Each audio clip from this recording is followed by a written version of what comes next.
Sa original recipe noon ni Eulalia at sa makabagong bersyon ng pansit malabon ngayon, may isang kapansin-pansin. Parehong umaapaw ang mga ito sa sahog na seafoods. Tuwing alas 8 ng gabi, abala ang pundohang ito sa Malabon. Dito kasi ibinabagsak ang mga isda at mga lamang dagat bago i-deliver sa mga palengke sa lungsod. Napalilibutan ng Malabon ng Navotas City sa kanluran at bayan ng Obando, Bulacan sa Hilaga na parehong malapit sa dagat. Kaya ang mga seafood sa pundohan siguradong mga bagong huli. Tinatayang hindi bababa sa 500 metric tons ng isda at lamang dagat ang ibinabagsak sa pundohan araw-araw. Kasama ang pundohan sa Malabon sa pinakamalaking bagsakan ng seafood sa Metro Manila. Kaya hindi na nga raw nakapagtatakang sagana sa seafood toppings ang pansit Malabon. Pero ang laging bumibidang sahog sa pansit? Hipon. Malaking porsyento ng hipon na binabagsak sa mga port ng Navotas at ng Malabon ay nanggagaling sa mga nearby towns sa Bulacan, katulad na lang ng Obando. At ngayong araw, sasakay tayo ng bangka kasi pupunta tayo sa isang isla dito sa Obando kung saan marami raw hipon.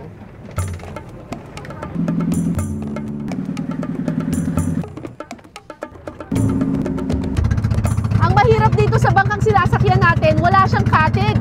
So, kailangan talagang yung mga nakasakay, balansyado sila sa isa't isa. Kasi kapag mabigat dito sa kabilang side, pwedeng mag-tip over. Hindi pwedeng masyado malikot.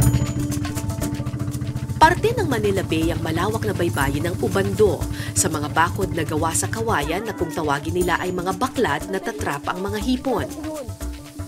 So, andito tayo ngayon sa taas ng isa sa mga baklag na nakaposisyon dito sa part na to ng Manila Bay pero part pa rin ng Obando, Bulacan. Dito daw naiipon iba't ibang mga lamang dagat, hipon, pati mga... May alimango ba dito, kuya? Minsan po, meron po. Minsan? O sige. Pero hipon ang pakay natin ngayong araw. Tara! So yung paraan ng panghuhuli ng hipon ay gumagamit ng isang malaking pangsalok katulad nito. Kawayan siya, mahabang-mahaba ito, may net doon sa dulo.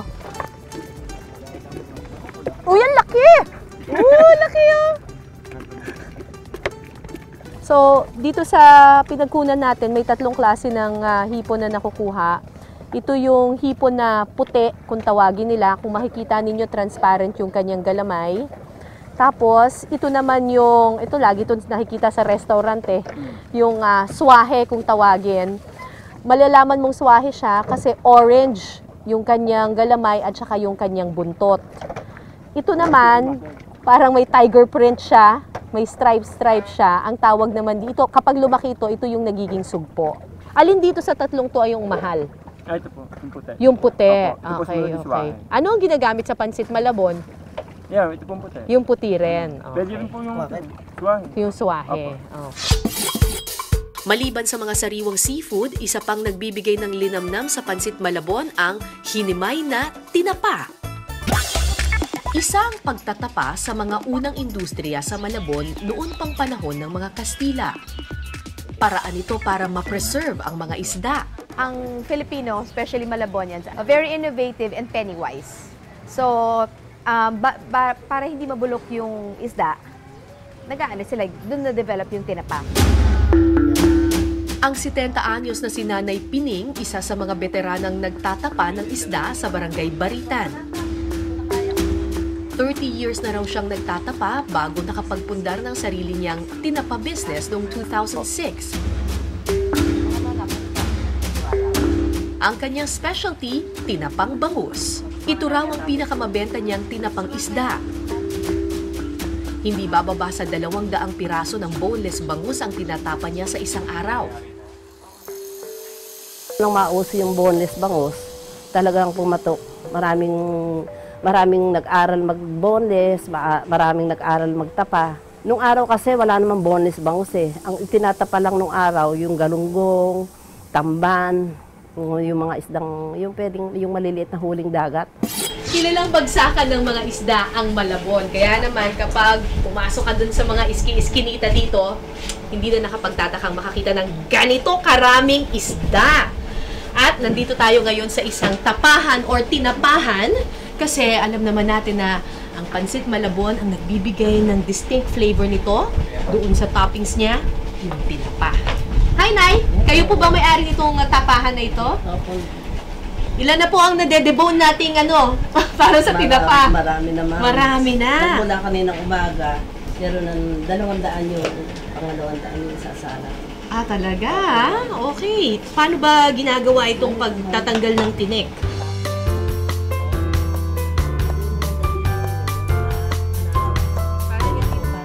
Bakit? Mas sumasarap pa talaga yung pansit Malabon kapag may tinapa? Opo, mas masarap po. Bakit po? Nakakadagdag lasa po yung tinapa na. Oo. At saka minsan hindi mo na kailangan asin na o lagyan ng pangpaalat, 'di ba? Parang maalat na Maalat na yung tinapa, tapos meron pa siyang flavor na smoke.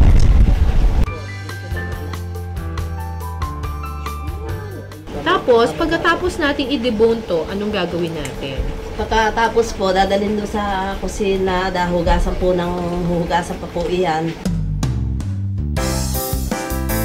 Tapos kailangan rock salt talaga, hindi yung pinong-pinong. Hindi naman po, yung ginagamit ko dyan, asin, Pangasinan. Ang asin ng Pangasinan. Yung biyahing Pangasinan. So, gaano katagal na ibababad sa asin ito?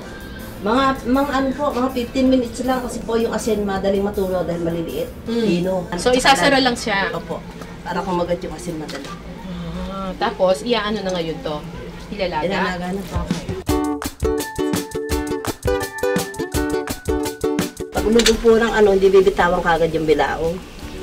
Tataas po, ibubuka para pumasok yung tubig. Kasi po, pagka hindi binuka yung laman ng bangus, hindi po maluluto ang loob po.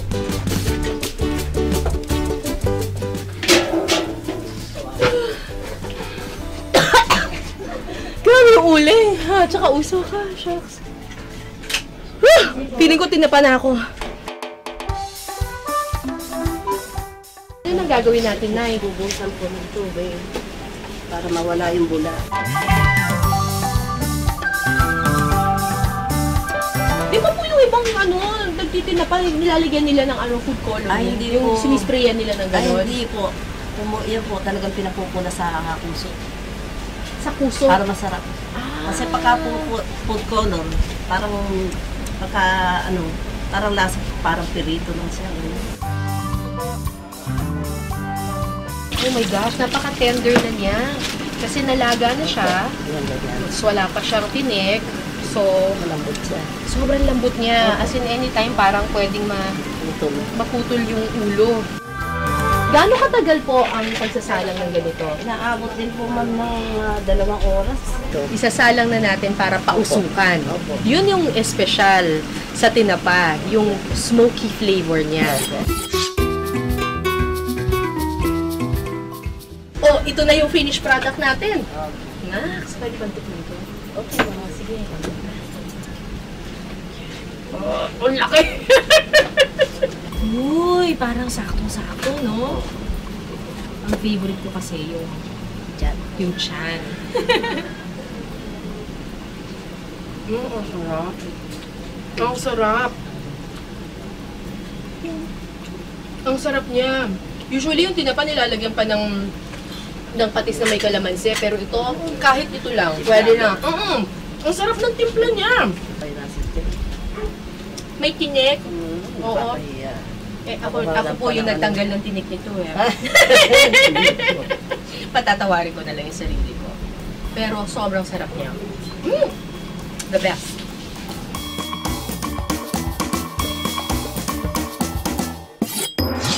Isa pang ingredient na nagpapasarap sa pansit Malabon ang patis na hinahalo sa noodles. Di tulad ng pansit bihon gisado at pansit canton na toyo ang ginagamit pampalasa. Impluwensya mula sa Chinese cuisine ang paggamit ng toyo, kaya nahahawig ang pansit gisado at pansit canton sa mga noodle dish ng iba pang mga bansa sa East Asia. Naiiba naman ang pansit Malabon na patis ang ginagamit.